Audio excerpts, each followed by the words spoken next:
Let's see.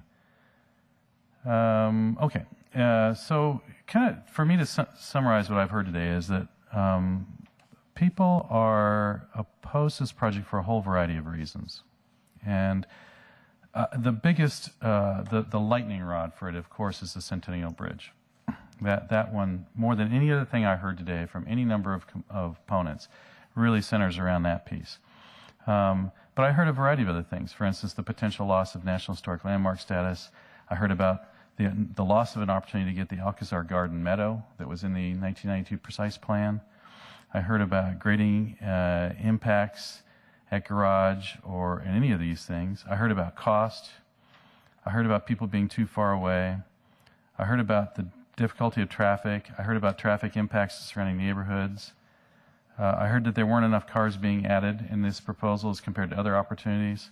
I heard a lot of those kinds of things. And I heard alternatives that were garages under the Plaza de Panama, allowing garages into the Gold Gulch, garages at Marston Point, Inspiration Point, to keep driving through but not take the cars out of the plaza.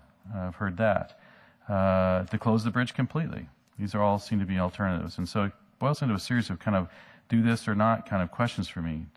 You know, to drive across the bridge or not to drive across the bridge. Well, I'm convinced that we need to drive across the bridge. That I think it's an experience that we're having, and I think that the way that the loss of that opportunity and the impact it has on Park West and to the neighborhood to the immediate west is significant. And having my business in that neighborhood, I have actually seen what happens when these events happen and when the bridges close. It is significant. It's very significant. So I would not support any version where you don't drive across that bridge. So then it's to drive or not to drive through the Plaza de Panama. So we heard versions. I don't think anyone thinks that we should continue to do what we're doing now, which is to continue to park in it and do all the kinds of things. Some of the pictures were really telling. Of course, it's a shopping center parking lot in there. It's a disaster. I can't believe we can't do better than this. You know, it's unbelievable to me that it even got that way. But nevertheless, that's the condition we're in. But to drive or not to drive in there, I mean, I think Mr. Schumacher, I said at the workshop, your version of that was probably the best one I've seen. But having said that, I don't support for a minute driving through there. I think we can do a lot better. I think we need to aspire to do better. To charge for parking or not to charge for parking. I concur completely with fellow commissioners who say they would pay whatever it took to get in there, and I would fall into that group as well. There was a lot of references made to whether or not this was like the public sector or like the private sector, and there were some criticisms like, well, you know, in the private sector we wouldn't do these kinds of things, and I'm unswayed by any of those arguments. I think right now we're looking at a pretty special set of circumstances and willing participants, so that those arguments sort of go out the side for me. Finally, the big question was to proceed with something because someone will pay for it or not. Because we have a situation here where there are lots of alternatives, and I don't see benefactors lined up to support those efforts. So in essence, there is a question here, and whether that's a legitimate, and this is the question I think that the decision maker has to make. Is the opportunity here so good that they're willing to look at those trade-offs? And the trade-offs in my mind is just looking at the project now is what the bridge gets you as it's configured, as the project is presented right now, is that there are no cars or driving in the heart of the park. That's a big plus in my mind. There is additional parking. There's not an abundance of additional parking, but there's certainly additional parking, and I think any additional parking is a welcome piece of it. There is absolutely better accessible parking and accessible use of the park without having to completely cover up or drive through or park on Plaza de Panama. There is additional parkland. Again, some dispute about whether there's more or not. And it does provide continued access from west to east to the park. So those things are all kind of what you get in the trade for that bridge. What you lose is that you won't get that Alcazar Meadow that's in a specific plan. You will not have the 1915 Bertrand Goodhue view across the mesa at that pile of buildings. And you possibly could suffer National Historic Landmark status loss. Those are the things that I'm seeing that you potentially lose. So when I'm thinking about the pluses, I'm thinking the Alcazar Meadow is kind of a pretty easy thing. When you weigh those things out, sure, it'd be great to have an Alcazar Meadow, but I don't know that it was so important that I would give up all these other things to have that. I don't understand that argument. To me, the biggest thing is that view from west to east at the pile of buildings there, and I think that there's been a lot of back and forth about whether the historic nature or lack thereof of the planting is there. It is clear that the present planting and that bridge are working to mutual benefit in a way. That the planting is providing the kind of screening that bridge needs in order for it to not be a significant visual impact on the historic character of those buildings. I don't know whether someday there's going to be some kind of beetle that attacks eucalyptus trees and we'll be left with this thing. Who knows? I would not support a version where you start cutting down all those trees. I think that those trees are very early addition, and there was plenty of testimony at the workshop, and now that even Goodhue potentially institutes some of that planting.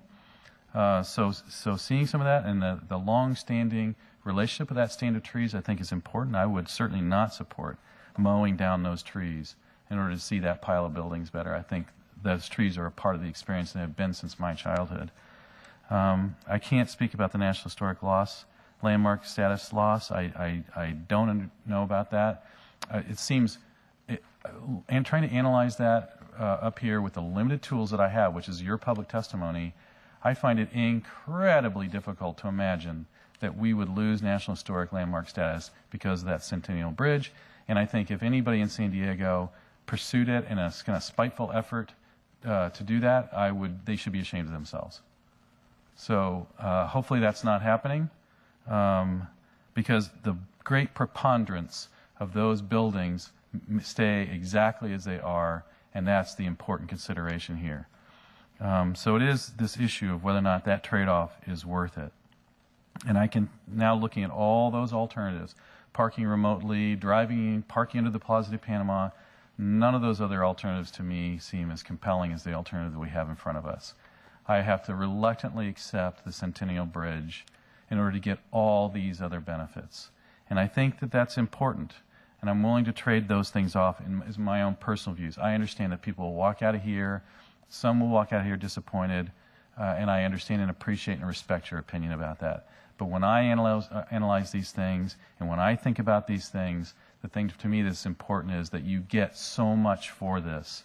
And I think that the character and feel that is so important to some people is a vision that hasn't actually been visible to a San Diegan for more than 75 years, and it's difficult for me to imagine that ought to be a criteria in terms of how we decide whether or not to do or not to do that bridge piece.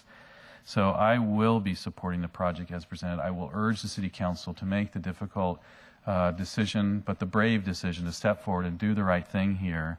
And I look forward to a day when Balboa Park, when the center, the heart of the most important civic space in our city, is truly the place it should be, that has not been for many, many years.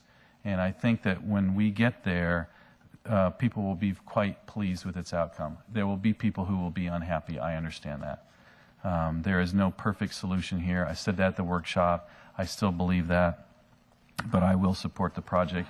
And lastly, I think, Mr. Jacobs, I want to salute you for stepping forward, taking the slings and arrows that you have taken for this. Believe me, no good deed goes unpunished, and in this town especially. But I appreciate that you hung with it, that I think your design team, you did hire a very good design team.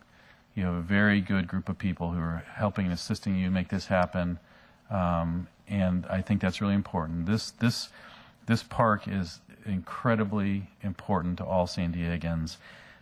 For me, what you and your group have added is a continuing conversation over time. It is not a frozen moment. We're not trying to recreate that, but we are adding in a believable and real way to the conversation of who and what Balboa Park is. And I think that is very, very important. that we have a contribution that is engaged in a friendly and cohesive and loving conversation with our predecessors about what that place could be, what it is, and that is very important. It's not merely about going back to what our grandparents did. I mean, don't get me wrong, I love my grandparents, but I don't want to be my grandparents. You know, they taught me a lot of great things, but I think that we all have something to add to that dialogue of history, and I think that this is as good as I've seen it done.